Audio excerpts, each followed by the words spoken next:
Because often, like on reality shows, you hear people, they're like, I'm not here to make friends, which is like that's actually weird. I see why they get the villain edit, because when you are in this like little microcosm of an existence, it is natural to make friends, and your friends will help you. I made friends, and they are why I was able to win the show. You're listening to the Taste Podcast. I'm Editor-in-Chief Matt Rodbard, here with Senior Editor Anna Hezel. Today on the show, Matt is talking with Vallery Lomas, a former Washington, D.C. lawyer and author of the new cookbook, Life is What You Bake It.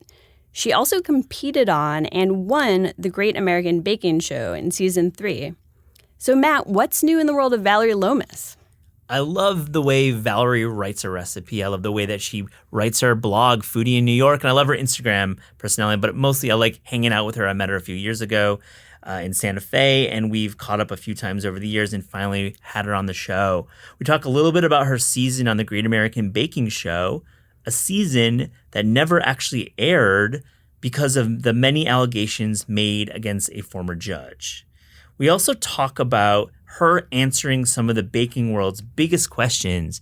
And that's questions like cookie versus brownie, pie versus cake, mint versus white chocolate.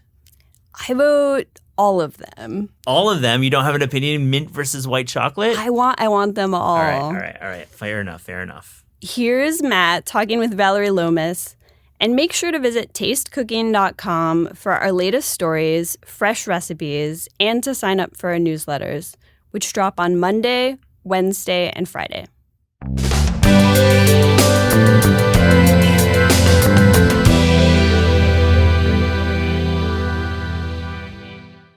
Vallery Lomas, welcome to the Taste Podcast. Hey, I'm happy to be here. Okay, so you write in your book, the California bar exam and baking competition show mystery challenges are things to fear. Yeast, however, is not. I mean, that's great. I love that line. So what else shouldn't we fear as home bakers? Ooh, I think we should not fear trying something new. I think a lot of home bakers, it's like you have, maybe your like go-to dish, or you're comfortable with it, like your brownies in a box. But if you can kind of get over that and try something new, you're going to discover really delicious results. And a lot of things, I have to wonder, I'm like, why did this become like a popular commercial product like brownies? Yeah. You can make them more quickly than it takes to go to the store and buy a box. But also something people should not fear is frying donuts.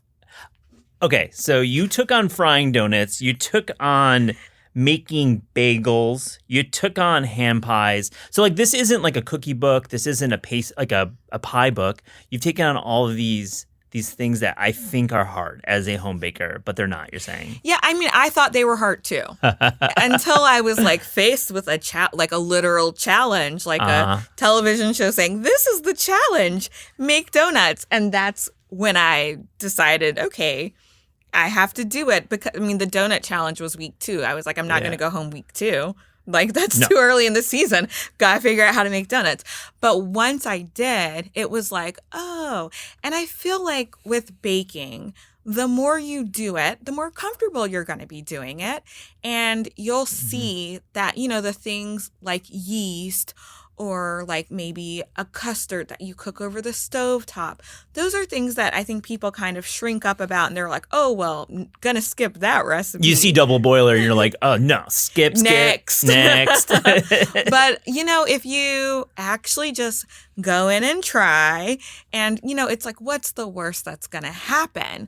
Like, when you're baking, you're gonna, like, sometimes you might end up with a flop. And honestly, those are the best learning experiences. Yeah, absolutely. You refer to the show, which is season 4 of the Great American Baking Show, which you won 4 years ago, almost to the date, correct? Yeah. Woo. I mean, time flies. Your life has really changed. Obviously, you went from you're a lawyer, and you 4 years ago were on a show, and now I'm not a lawyer. Oh yeah, well, good for you. Thankfully, I've graduated from my first career. Did you? Did you end up watching the show because it never aired? But did you end up watching the show and really? What was that whole experience like for the Taste audience?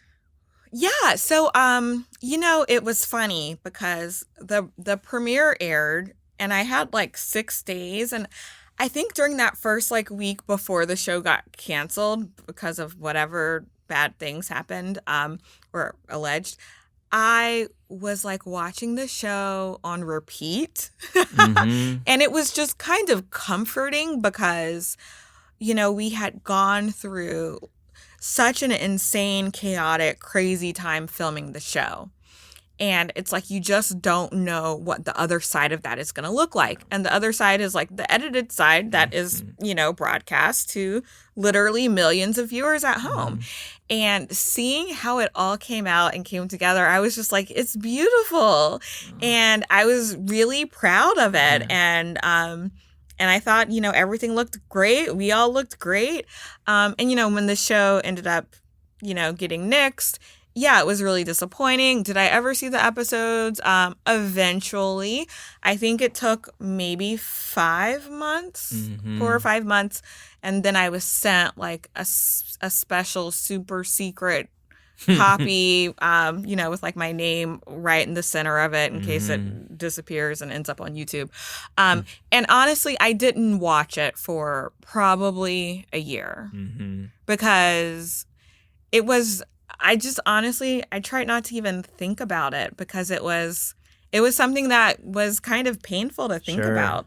But like in my book, I talk about it, and in writing it, I went and I relived those feelings that I had kind of, kept, put away in the back of the cupboard behind the spices behind the unloved spices that don't ever get used. But but you won the show, and you write in your book, which I think is rare. We've interviewed on the Taste podcast some contestants, but you write very candidly how to win a reality show.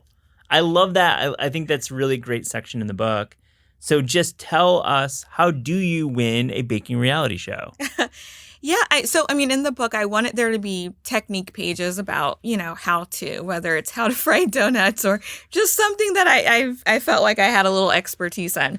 So, I talk about how important it is that you make friends, because often like on reality shows, which is kind of what this was, you hear people, they're like, I'm not here to make friends, which is like, it's weird. Like, that's actually weird. I see why they get the villain edit, because when you are in this like little microcosm of an existence, like filming one of these shows where it just takes over, every aspect of your brain and your life at that time, it is natural to make friends, and your friends will help you. So, I made friends, and they are why I was able to win the show. Like one of my friends, he taught me how to make caramel, and it was after he got kicked off. He was still there at the hotel, and he taught me how to make caramel. Another one of my friends, Molly, she was like tasting my cookie recipes, and she was a finalist. And the other finalist, Cindy, like during the grand finale challenge, both of them helped me get my desserts plated. It was like the final second. It's like Survivor more than what you think about like Hell's Kitchen. You think it's like a little bit of alliances, and it's cool to hear that there are good vibes at the hotel, even if someone got kicked off. Yeah, there were mostly good vibes. I think it's just like it's bakers. Yeah. We're not like restaurant chefs who are used to some kind of like super fiery environment.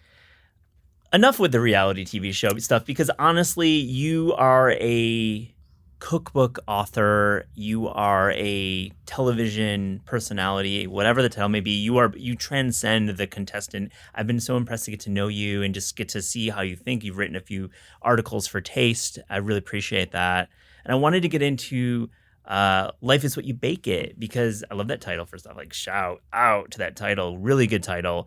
But let's start with your breakfast section, because like I just like right away was like, wow, this is a really robust section about baking breakfast. So why should you bake breakfast? Yeah. Breakfast, I feel it's one of those like intersections of like baking or like even like fun like pancakes. They're a quick bread essentially. Totally. It's like fun baking, but like it has a very specific purpose. You actually get a meal out of it. I don't think you get that with baking otherwise. So, yeah. So it's a dessert, or it's like a small little bite at the end of a meal. It's not actually exactly. The meal. Breakfast is the meal. Yeah.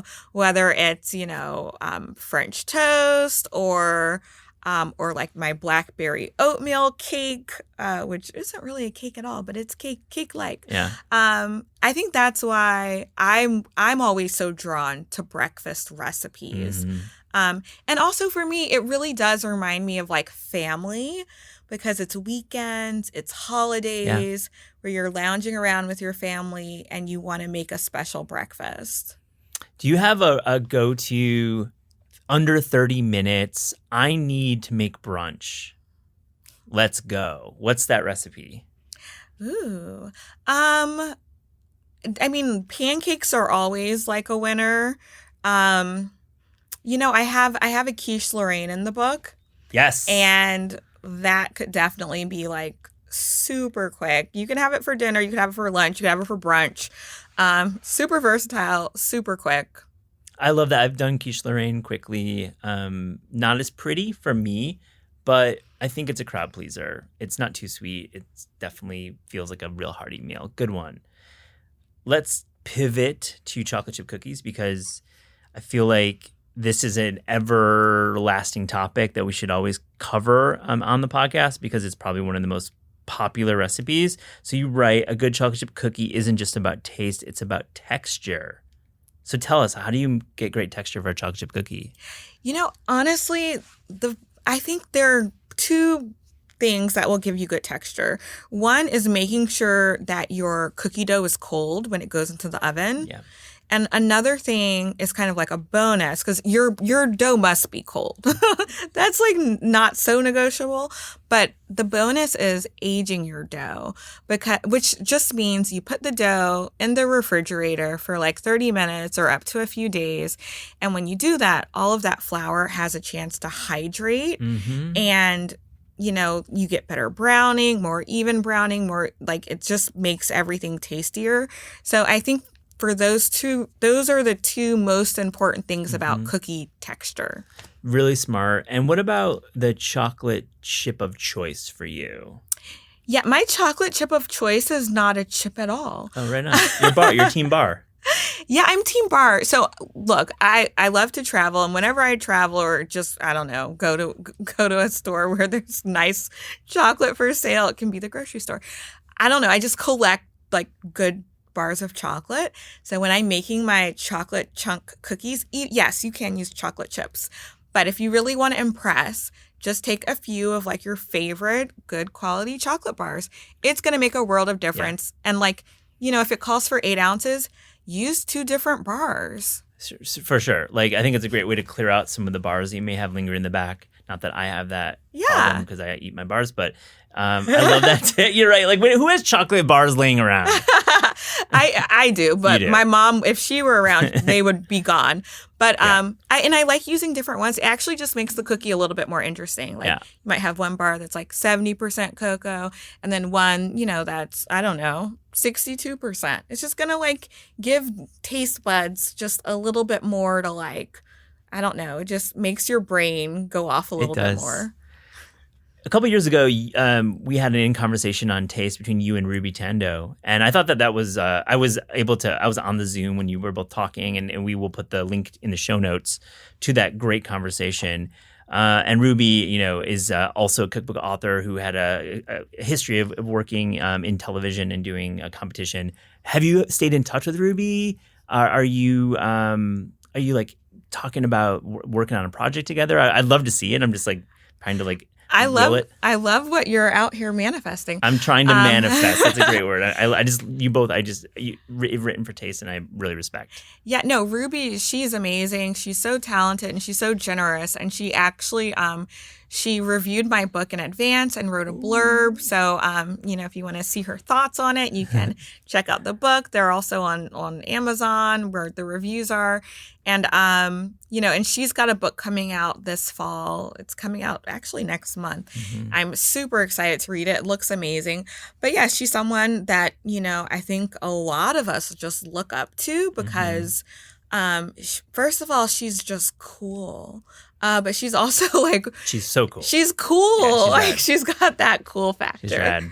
But, she's so eloquent and she's so intelligent and she just moves with such integrity and, her philosophy about just access to good, real food, it just comes across everything that she does. Could you maybe do a pop together? I feel like that would be so great to have, experience some of your cooking together. I love that idea. I'm I need to go, across the pond and go, meet in real life my my friends. Yeah. It's nice to see people IRL. We're in the Taste Studio in New York. Haven't seen you in a couple of years. It's just nice to see you. I know. It's crazy. We are people with flesh. We are real people. We're not here. screens. Yeah. You launched a Patreon. That's cool. So what how does that work? I love that idea that we can support you. We can buy your book, of course, but we can also support you as a creator. I think it's the future of food. I've written about it on Taste. What's your Patreon experience like? Yeah, so I launched it, and my experience it's evolving and ongoing. And what I envision for it during this next season is basically just creating exclusive, longer form content for subscribers. And I definitely think it's where the future is going. Yeah. And I look at, Substack and all of the different options. And I just think that, for me, since I do truly just love sharing food with people, I think sharing that experience in video and in a longer form with a forum where we can talk about it and we can share what we're doing and an actual intimate little community. I think that's going to be the best fit. But it's evolving. It's ongoing. It's so much work too to actually be your own creator and boss. I mean, I can't imagine. We don't do that here. Yeah. I mean, all social. It's basically a social media platform. Sure. And they're all a lot of work. So. Totally. Well, yeah. I will be subscribing soon, and I look forward to checking out your videos and recipes on there. I wanted to do some quick takes. I mean, this is kind of what talking about your cookbook is all about. Pie or cake? I'm going to say pie, but only because I live in the city and I take the subway or an Uber to get places, and I don't want to take a cake and public transportation like that. So that's why I'm pie. But if I'm at my mama's house, I'm making a cake. Practical. I like that. Cookie or brownie? Oh, brownies. Okay. That was a tough one. What's the one brownie recipe that you're super proud of? I'm sure there's a couple in the book, I'd imagine. Yeah. I actually love the variation of the brownie recipe, which is a peanut butter brownie recipe, because it's it's so good. It's got these clouds, pockets, whatever, of peanut butter. And I was always I loved Reese's.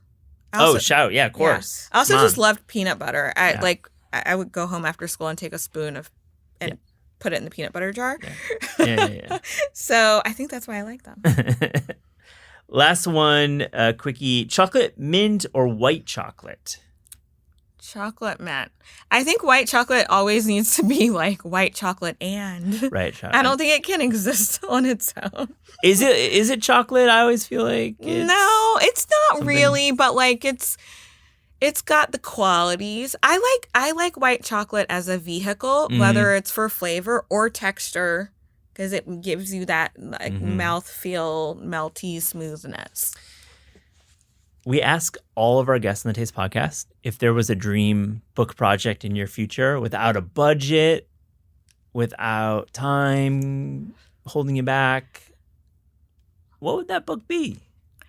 Honestly, the book I just published, it was the dream. It really was. And, I think I got pretty much everything I wanted for it. There were budgets, but everything just worked out how it was supposed to work out. Like I honestly feel like that, and maybe it's because leading up to it, it was so much questions of like, can you do this? These were questions I was being asked. Like, do you have the platform to write a big baking book? Maybe you should just focus on a single subject or something. Who was asking? Was this your internal dialogue, or was this somebody else asking you these questions? This was an agent I was working with at the time. But I realized, there's that saying, like, one monkey doesn't stop the show. Yeah, totally. It's just like there are going to be people who don't align with your vision, and that's fine. But, I was just like, I have to surround myself by people who do align with my vision. And I tell myself that now, like, still all the time. Yeah. It's like, it's okay if one person isn't buying into this. We are going to, you can take what they're saying and you can process it, take that, any constructive criticism, and process that, and then move along with your team who believes in your vision. So the fact that I even got to write this book feels really special. And how it came out, I just couldn't be happier. Oh, I know. And it's a beautiful book. And I know there's going to be more to come. Yes, absolutely. No, it's so funny. You were like, Vallery Lomas, cookbook author. I was like, yes. Yes. This is my debut book. Yeah, well, it's like contestant, participant is one category, but then you move on from that and you're like a cookbook author and you're going to have 2 cookbooks and you're going to have 4. And yeah, I mean, look, there's such a steep learning curve with writing a cookbook. Yeah. There's no way I'm going to take all of the knowledge and skill I've acquired and not continue to do more with it. Last question. New York City, Foodie New York is your handle and your blog, and I think being here and seeing the reopening and seeing all these restaurants get through it all. I didn't prep you on this, but are there any restaurants right now that you're just really excited about in New York that we can just tell our readers to maybe go check out? Caracas is my favorite. I actually went there last week. It's in Williamsburg. And then there's a cafe called Gin Cafe in Harlem. It's where I go all the time. And they've got great West African beverages and West African inspired food and just really great, all the coffee products. Get my cappuccino with almond milk. Oh, I love that. And Caracas, Maribel, the owner is an old acquaintance and when she opened in the East Village. I love that restaurant. I'm so happy you shouted it out. Arepas. I love the Pavillon. Oh, that's the guy. Oh, I love that restaurant. It's so good. It's like, if I were to ever move from New York and I came back to visit, that would be the one place I have to go. I love it. And the sauce. It's all about the sauce. Whenever I take someone new, I'm like, you're not putting enough sauce on your arepa, you got to put more. Well, they closed the East Village location during the pandemic, and I went and bought 3 bottles of the sauce and gave really them to smart. It's so good. Smart move. Lomas, thank you for joining the Taste Podcast. Thank you for having me.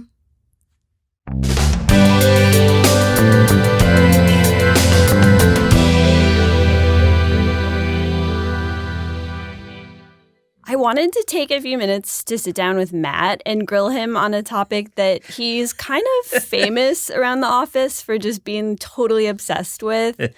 So Matt wrote an article for Taste a few months ago called Ranch Isn't a Dressing, It's a Lifestyle. I kind of agree. Ranch goes so far beyond just the dressing, but tell me why you love ranch and what essentially is ranch. Describe the flavor of ranch as well. Well, first off, as a West Michigan born child, ranch was kind of was baked into my high school, my middle school, my elementary school, my pre-elementary school diet. Like you were drinking glasses of it with dinner instead of like a glass of milk. It was like in a bottle, absolutely, like at age 1. But like ranch to me, and the reason I wrote this story and I pitched in our meeting, and I think it was embraced because I thought ranch needed some PR. I felt ranch, it needed a tailwind to really to go even with some of the condiments we've been writing about a lot in the past few years, condiments and sauces like chili crisp, gochujang, preserved lemons, you name it. There was a sense, I think, in our meeting room that ranch was getting disrespected. Yeah, for sure. Like thought of as like a kid snack or like a junk food. Indeed. And in fact, ranch isn't that. Ranch was invented in 1950. Did you know that? 1950. Wow. Earlier than I would have thought. Yeah. There's an Alaska plumber that I don't know his name. I never actually looked it up, but I linked to it in our story. And what he did is he moved to California and he started a dude ranch. And so the name comes from this salad dressing that was being served to these wealthy individuals who were visiting the dude ranches, I believe in like near Sacramento. Don't quote me on that. So was his ranch dressing recipe pretty similar to what you get in like a bottle of Kraft or whatever? Definitely. So in general, this recipe that has remained today is this combination, and there are a lot of riffs, but there's some constants. One is dried green herbs. We're talking dill, chives, parsley that collide with, it's mostly buttermilk, but sometimes you can get recipes with yogurt and mayonnaise. But I think the ones that I like are the classic buttermilk ranch because, as you know, buttermilk has that really like overtly sour note to it, but it has richness. I think yogurt is a little too mild and mayonnaise is just too much. It's like mayonnaise, right? Yeah, it doesn't have the edge, it doesn't have that like little bite. It doesn't. And I think that's what kind of differentiates some of the bottle dressings that we will get into. But so we've got the green herbs and we've got this dairy. We've got a few other constants. One is dried mustard seed. Another is black pepper. Those are really in most of the recipes I'm seeing online and, through the lore of our West Michigan kind of heritage. It's mustard seed and black pepper. And in fact, I asked Rachel Wharton, who is a journalist and author, about ranch in the piece, and she called it one of America's mother sauces. What do you think about that? I love that. I mean, it really is like one of the sauces that American cuisine is like founded on, it feels like. Yeah, absolutely. So like in a typical grocery store, you have your like salad dressing aisle with all the bottles of ranch. But then like there's also kind of that whole world of like dried ranch flavoring. Right. I've seen it in like little packets, which are great. I've seen it in like shakers that you can kind of shake onto popcorn or chips or whatever you feel like. And then obviously like, there are all these snack ingredients that are flavored with like this dry powder. So, I mean, do you fall into a particular camp? Well, this is a good question because you're really smart when you say there's a dividing line between dehydrated and bottled. So for me, I typically like the liquid version of ranch. But major caveat here, most bottled ranch is complete bullshit. It's garbage. It's something you never want to even have near a salad or a slice of pizza, and we'll get into that. Okay, so first, let's talk about Hidden Valley. Hidden Valley Ranch is run by a conglomerate. If you ever crack a bottle of Hidden Valley Ranch, that's not ranch. I'm sorry. I'm going to the mat on this one. It's something that is more, it leans more sweet. There's more high fructose corn syrup in there. And even worse, I would call it a crime against gastronomy, is the light version of Hidden Valley Ranch. Oh, gosh. Yeah. Light ranch, I think I first encountered it around 1991 on a McDonald's salad during the early 90s low-fat craze. We wrote about it in our 90s issue. Remember that? For sure. And there's nothing worse than that flavor of light ranch. So back to the bottles. I think Hidden Valley's is pretty bad. Ken's is better. Wishbone is a little better, so I'll go with a few of those brands. I have not tried. I'm going to guess Sir Kensington's has a ranch, but I haven't done that research yet. Yeah, I would guess so too. I mean, do you have like what's the bottle that you always buy? I don't buy a bottle, Anna. You make it yourself. Well, okay, so I don't make it myself either. I don't buy a bottle that's commercially available in terms of on the like grocery store shelf.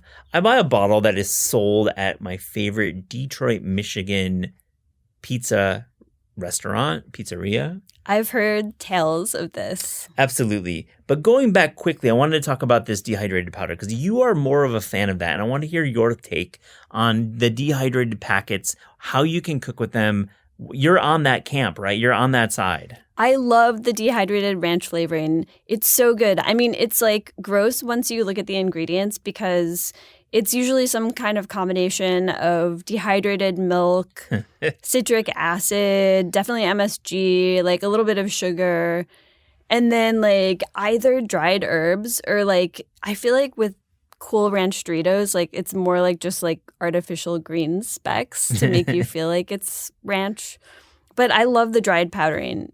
I mean, it's so good on snack foods. Yeah. You can do all kinds of things with it. Yeah, in on Taste in this article I wrote, we have links to a few recipes. Back to the bottled ranch. Want to go there? Back to the pizza ranch? What do you think? Yeah. Okay. So I wanted to like talk through a few different ranch scenarios. Right. Since you're kind of like the resident expert, one of them is pizza and ranch. Like this is a regional thing.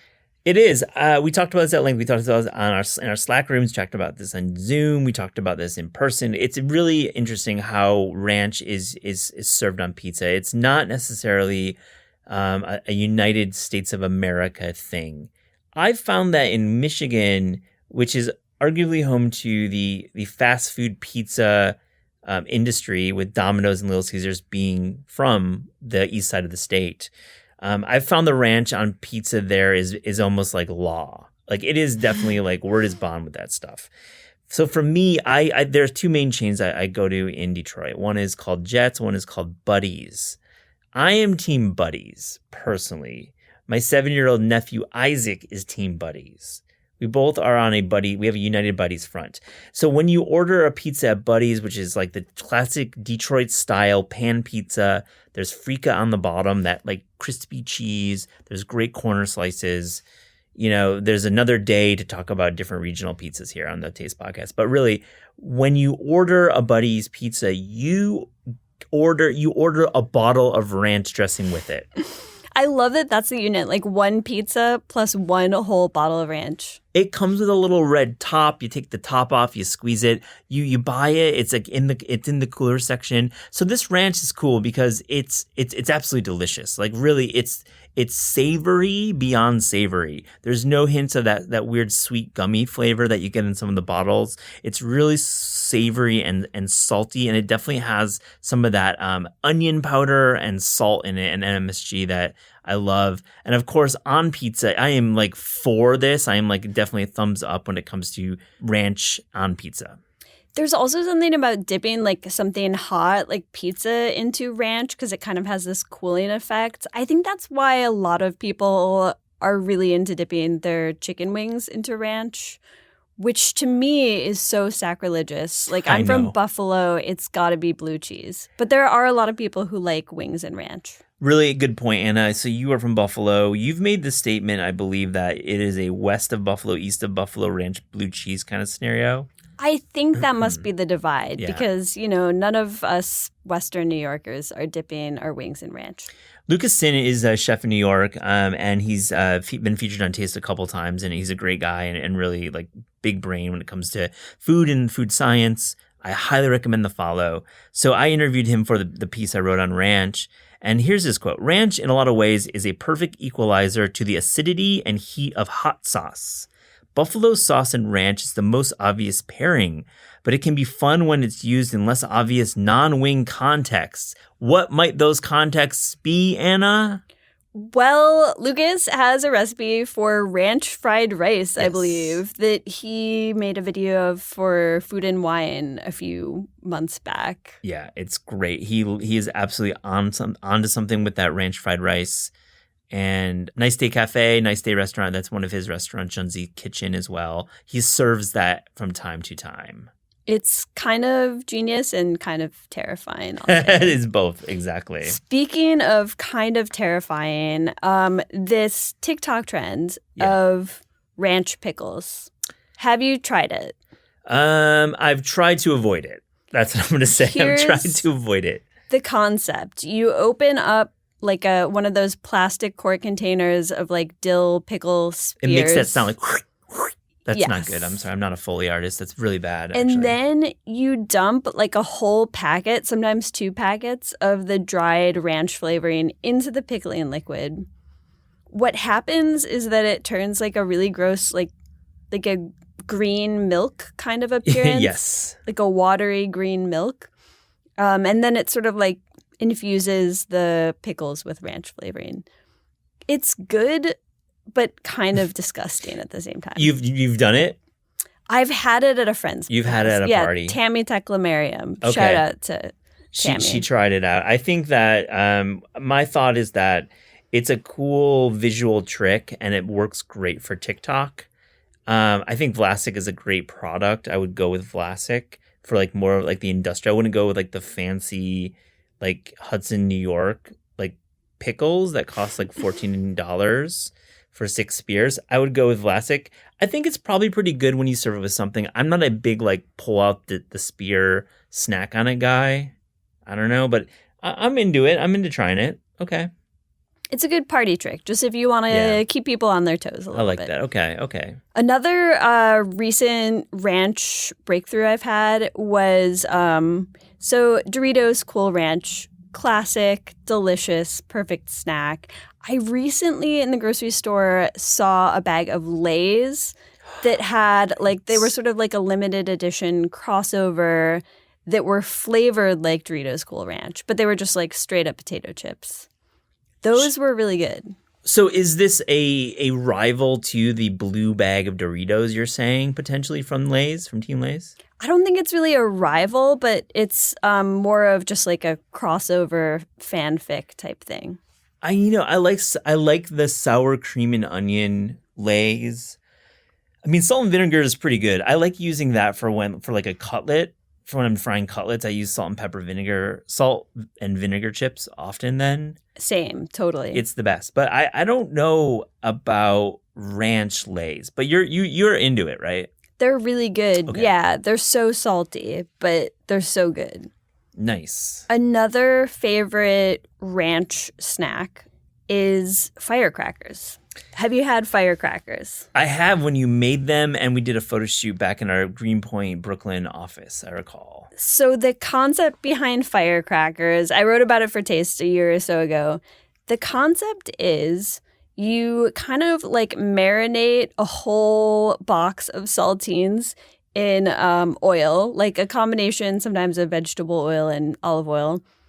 And then you pour in a whole packet of ranch seasoning, sometimes like a little pepper or red pepper flakes just to add a little bite. And then you just like marinate it and then like bake it really briefly to kind of lock in all the flavor. So I'm really liking this, Anna, and I'm reminded of oyster crackers. And I think one thing that you mentioned is the oil, and it is like a shitload of oil. It is like so much oil. That is why when you get like one of those carafes of oyster crackers, maybe you're in Maine, maybe you're in like Southern California in the Orange County area, and you got this big carafe put in front of you, and you're like, why do I keep eating these? It's because there's literally 2 cups of oil in there. And that's why it works so well with the ranch. And there's some kind of delivery method, fat going into the crackers with the flavor being delivered directly in, like penetrating the cracker. I love it so much. It was really good when you. I haven't made it, but it's really good. They're really good. Yeah. You wouldn't think to like marinate crackers until you try it, but they're so good. Yeah. I see on our notes, Starkist Bacon Ranch flavored tuna. I'm really, really interested in this product. Anna, have you checked it out? You're, one who knows your way around a tinned fish. I do. Okay, so I mean, this is like part of a wider trend of like ranch plus other flavoring. Like I'm seeing a lot of bacon ranch in recipes and in like bottled products, chipotle ranch taco seasoning, and like Starkist bacon ranch flavored tuna. I haven't tried it, but that sounds really bad to me. Really just vile. I being mean, I was going to honest. say, I was like waiting for the second of you to say bad because I didn't want to say good and you say bad or bad and say good. I really wanted you to lead the conversation. So you said bad. I said bad really quickly after you. Yeah, I mean, tuna doesn't need bacon to be good. No. It feels like you are, it's like left brain, right brain. I don't understand why tuna would ever be close to bacon. Like even in the same realm. Like I don't know. There's no culture I'm thinking of that would blend cured pork belly with a tinned conserva. It doesn't make sense to me. Yeah, and way too much salt. Yeah, duh. I mean, though, are we anti-salt on this podcast? No, absolutely not. I mean, So- we just talked about ranch for the We last did. 15 minutes. It's true. We aren't really anti-salt. We are pro-salt. So I think we could talk about this all day. We could maybe even mine the internet for some dessert recipes, but I don't really want to go there. No, I don't want to go there. I don't think we should go there. There are certain places we shouldn't go with ranch. Definitely not. Anyways, you can read more about ways to incorporate ranch into your fried rice, pickles, and firecrackers on tastecooking.com. Thanks, guys. The Taste Podcast is hosted by Matt Rodbard and me, Anna Hezel. The show is produced by Pat Stango and edited by Clayton Gumbert. Our theme music is by Steve Rydell. Visit Taste online at tastecooking.com and make sure to subscribe to our newsletter. Thanks for listening.